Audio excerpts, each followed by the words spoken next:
After years of my father enabling his wife's stepmother's entitled behavior, I finally decided to go no contact when she attacked my child over a wedding dispute. I tried posting this on Ida through a different account a couple of days ago, but it didn't work out, given the trigger warning. I'm not surprised. I have since concluded my wife and I did the right thing, so this will be my last attempt to post this story. I tried to add some information and change the wording a little. All names are fake. My stepmother, who is 28 and 49, has a penchant for planning and hosting parties and holidays. Ever since she married my father, she has assumed the role of planner and host for all occasions involving my dad's family. I must admit, I have never been particularly fond of these events.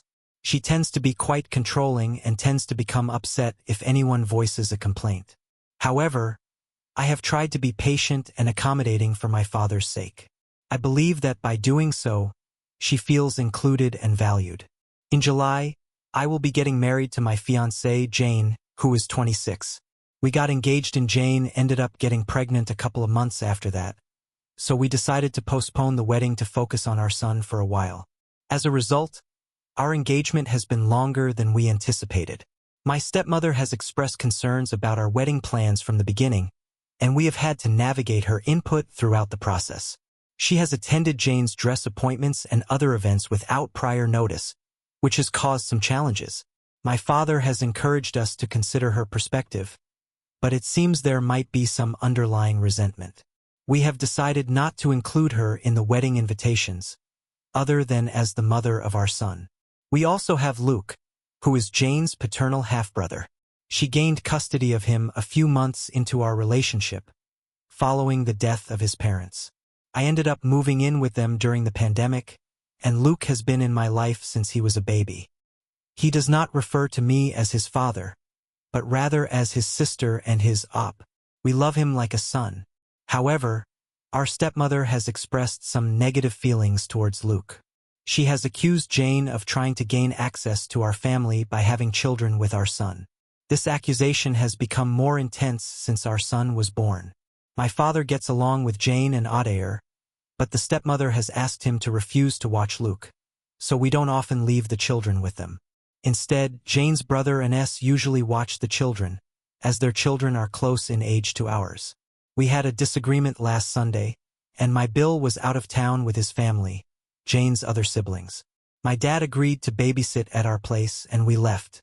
When we came back, we found that both kids were crying, my stepmother was screaming, and my dad was trying to calm everyone down. It seems that Luke had told my stepmother that both he and our son were going to be our ring bearers, and she was upset about it. She said that she wasn't going to allow that because he wasn't family. Then she made me include the trigger. I feel compelled to mention that when he started crying, his lip was still split. This is the first time she's reached this point. We decided to ban her from our house and from our wedding. My father is upset and has said he's not going to attend without her. He's also convinced half of his side of the family to boycott the wedding. This includes my stepbrother, who fully agrees with his mother, despite my attempts to explain the situation to him. Jane and I are refusing to budge. Many of my cousins who aren't coming anymore are kindly asking us to reconsider. While Jane's family largely agrees with us, one of her aunts has suggested that perhaps stepmother's actions are a result of feeling unwelcomed by my family. I must admit, I'm struggling to understand how my family can enable her behavior. I love my dad and truly want him at my wedding, but I am more than willing to go and see if it means protecting my family. I must apologize for deleting the paragraph where I mentioned this, but we did indeed press charges. We took Luke to the pediatrician the next day and gathered every piece of evidence we had. Not only did we have pictures of Luke's face, but we were also fortunate to have nanny cam footage. Some commenters were correct in assuming that my SM hadn't been invited to our house. However, my father has not really gone anywhere without her in years, so we took precautions that we hadn't expected. We never thought she would actually do anything this awful. We've never trusted her with the kids. The physical attack happened off camera, but there is some footage of her screaming and Luke crying before and after the event. She now has a child abuse charge on her WAP sheet. We wouldn't let her get away with this. There is a lot of additional info I want to add. I'll try to respond to at least some of the comments. I did not expect the amount I've gotten so far. I'd like to share that Luke is doing well. He visited the pediatrician the day after. Jane, who has been through a lot, was already in therapy when her father and stepmother passed away. She was worried that it would affect Luke, so we continued her treatment. We've been extra affectionate with him, and he's doing better. I'd also like to share that I've been banned from my wedding. I'm grateful for all the support. To those who took the time to read and/or comment on my previous post. It's been a challenging week, but it's always encouraging to know that people care. I haven't been able to reply to every comment, but I will try to address some in this update. This might be a bit lengthy, so I apologize in advance.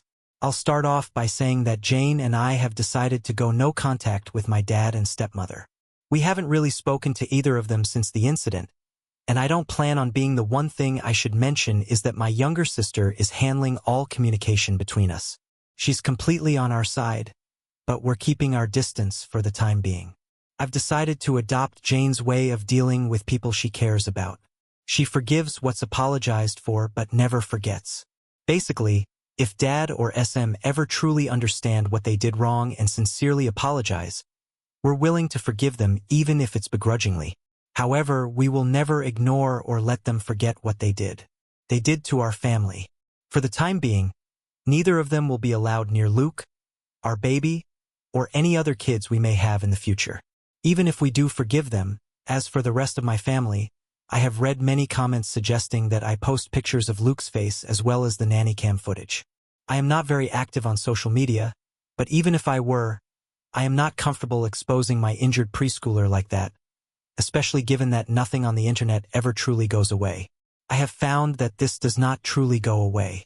I have also decided not to share the pictures with my family unless it is absolutely necessary. I should probably mention that while my family adores my dad, they are not particularly fond of SM. She had 2 failed marriages prior to meeting my father. The first of these resulted in my stepbrother, and he cheated on his then-girlfriend to be with her.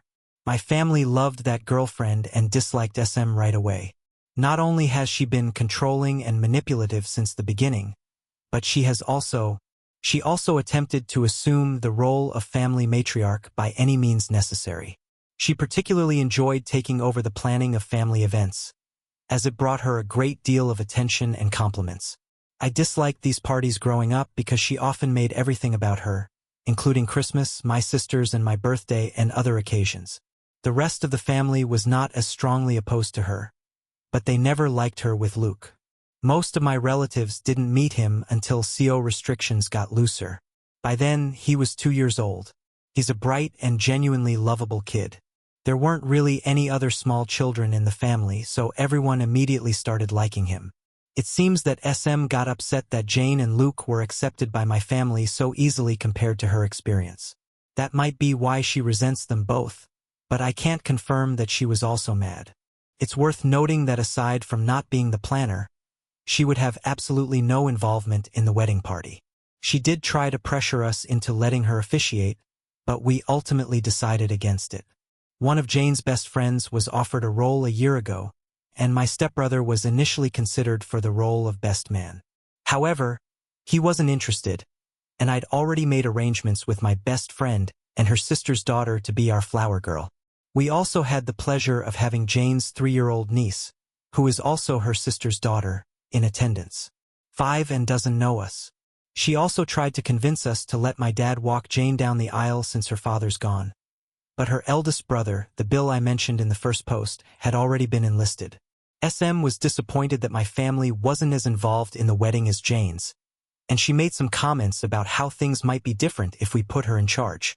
All of that being said, there is nothing that can excuse being that awful to a child, especially if I wonder if my sister has been keeping me updated on what my father has been up to because I found out through her what my father and SM told the rest of the family. It seems to erase Luke's injury and the abuse charges. It also insinuates that Jane and I banned them because we got annoyed with SM and decided to take it out on my father as well. In fact, most people already disliked SM. Perhaps there's more to the story than we know. That night wasn't easy. Many of the relatives I had hoped to see at the wedding have apologized and expressed their disappointment with my father. Those who were skeptical or said we overreacted have been told they are not welcome in our home. Most of them are from my father's generation, so I understand their perspective. However, I am surprised by how strongly they feel about protecting a woman they dislike after she hurt a child. It has become clear to me that I don't need any of them in my life. My stepbrother is still in denial. He refuses to believe his mother could hurt a child, despite all the evidence we have. I understand his perspective, as I love my mom too. However, I don't think it's right to excuse his obliviousness. That's why I've decided to have a distance with him. It's unfortunate, as we were close growing up. However, I don't regret it. On a positive note, Jane has 3 other siblings besides Luke, the older Bill, and a younger sister. I have siblings besides Luke. There is an older brother, Bill, who is a twin, and a younger sister. I am closer to them than I ever was to him. Regarding Jane's family, they are upset about what happened and have been very supportive of us. Jane's maternal family essentially adopted Luke after she gained custody of him. They have called frequently to make sure he is okay. We did manage to save some money by uninviting everybody and have decided to use it to help Jane. She is a cousin who lives in a different country and was previously unable to come to the wedding, so we've decided to pay for her plane ticket. Luke has made a remarkable recovery and is almost back to his usual sunny self. The split lip was only superficial, and it's healing at a slow but steady pace. We sat down with him a few days ago and explained that my father and stepmother would no longer be present in his life. He has a strong bond with my father and understands that he's clearly scared of her, but we're doing our best to make him feel safe. Me and Jane have reassured him that he is family and that we love him. We hope that this will help him feel more secure.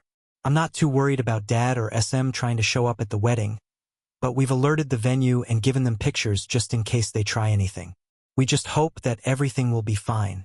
Some people brought attention to the fact that SM is I feel that her stance on Luke being family is somewhat hypocritical. I agree for the reasons that have been previously discussed. It seems that her main rationale for pretty much everything she does is that she doesn't feel like my family welcomes her. My father has been encouraging me to take part in everything she plans by reminding us of that for as long as I can remember. The way he continues to make excuses for her without realizing this is basically a case of the pot calling the kettle black. However, Luke his family is what has made me accept that, while I will always love my dad, it's not healthy or safe for me and my family to be around him anymore. It's sad to know my son won't have his only remaining biological grandfather in his life, but he has 2 amazing step-grandpas to look forward to. I'm grateful for how things have turned out, even though I'm sad. I don't like to complain about my life. It's a bit messy, but it's beautiful. I love my fiancé. I love my kids. I am fortunate to have my children and my job, and I am grateful for both. I hope that I have not offended anyone with my censorship when posting on Ida. Jane suggested that I make the writing less explicit, and I am open to that suggestion. I am still learning the ins and outs of Reddit, so I may have overdone it a bit. This may be my last update on this story, but I will keep you posted.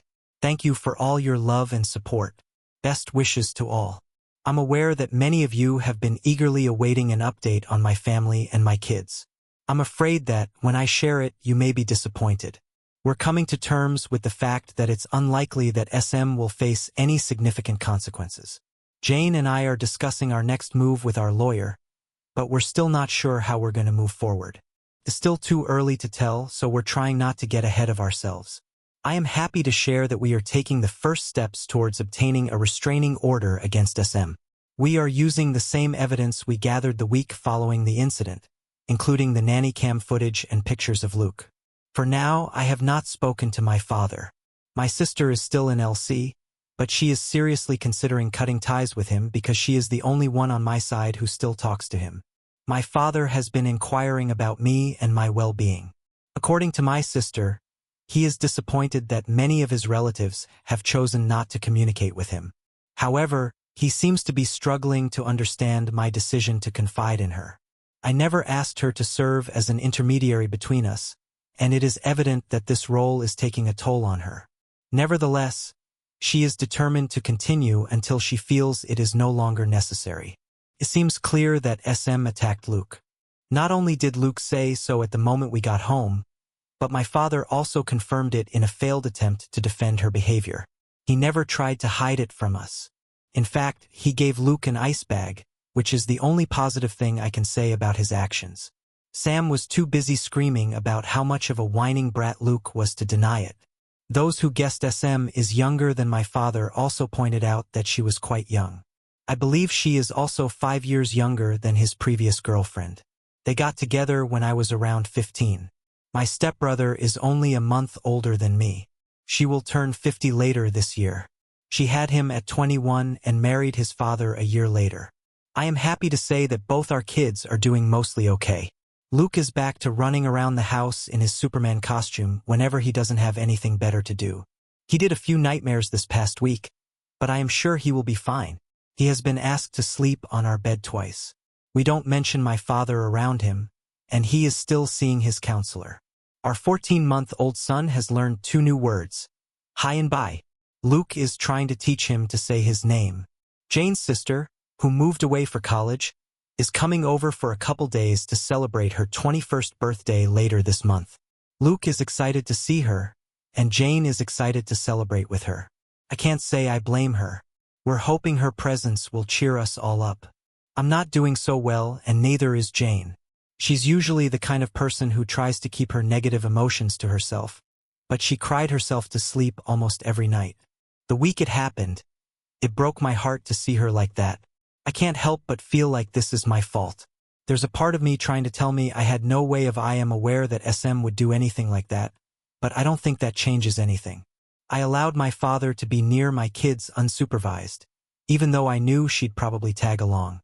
I feel guilty about this, and I don't think I'll ever forgive myself. Jane has been improving lately and is trying to convince me to see a therapist. I've never really done that before, apart from a psychiatrist when I was younger. Now, it seems like a good idea. I think it might be a good idea to give it a try. I was surprised by a few messages this week from people telling me to forgive my father and SM, as well as reinvite them to the wedding that's not happening. In fact, I'm not sure I can ever forgive SM. My dad has now become a very unlikely possibility, but I will never understand or forget what she did. Also, although the wedding is the last thing on our minds right now, we're not postponing it. We considered rescheduling, but the date we've chosen is the only one that works for our guests. We have passwords with all our vendors and gave them all clear instructions not to talk to anyone but us. Jane's family is larger and more closely knit, which is why they're more involved in the wedding than mine. However, I do have family participating. My sister is one of the bridesmaids, 2 of my cousins are groomsmen, and my mom is walking down the aisle with the wedding. The experience of going through all of this with Jane has deepened my appreciation for her immeasurably. I could not imagine a better partner to embark on this journey of starting a family with. I am truly grateful for her presence in my life. This did not result in any irreparable rift, and I am immensely thankful for that. I will probably not be making any further updates until after the wedding, unless something significant occurs in the meantime. As always, I extend my best wishes to all of you. I also saw my father. I had not planned on updating again before the wedding, but something significant has occurred. On the one hand, we were able to have a hearing with SM. On the other hand, Jane and I had to see both SM and my father at the court here. This was our first time seeing them since we asked them to leave our house over a month ago. Neither of us was particularly eager to attend the hearing. However, we left the children with Jane's brother and she was able to stay with them. Luke was not required to attend the hearing, which proceeded at a brisk pace. I must acknowledge that my father demonstrated a keen understanding of the situation. He was aware that the other party was unlikely to emerge victorious. We had a substantial body of evidence, including the nanny cam footage, Luke's pictures and medical records, as well as text and email messages from SM to my sister. On the phone, so there were a lot of those. They didn't even bother to get an attorney for the hearing. The judge granted us a protection order against SM. She's not allowed within 500 feet of us or our property anymore. We're changing all our locks this week. I'm considering changing my phone number as well. I have to admit that the moment we left the courthouse was the safest I'd felt since this whole ordeal started. We were both overcome with emotion when we arrived at the car. We picked up the kids and went to McDonald's with Bill and his family to celebrate. Hours later, my father called. The order doesn't extend to him, so he can still do that. Jane and the kids were in bed, so I answered. I didn't expect him to change his mind and apologize all of a sudden, but I decided to give him one last chance. He tried to start some awkward small talk, but I told him to. He inquired as to whether the order was truly necessary. I stated very clearly that SM would never come near Jane or my children again, and that I was glad I hadn't formalized that every excuse he had for SM was pretty easy to shut down.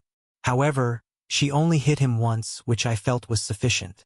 The children need their grandma. She's not their grandma mom. My wife is their grandma, and I kindly ask that you respect her. She attacked Luke, and she disrespected my wife. I respected my family in my own house. I don't believe I owe her anything, least of all my respect. He then went on to describe the positive impact SM had on our lives and the support she provided to me and my sister since she came into our lives. I replied by listing instances where I felt she had not been entirely truthful, had crossed a boundary, or had acted in a way that was not entirely appropriate. I also mentioned instances from my youth and my adult life.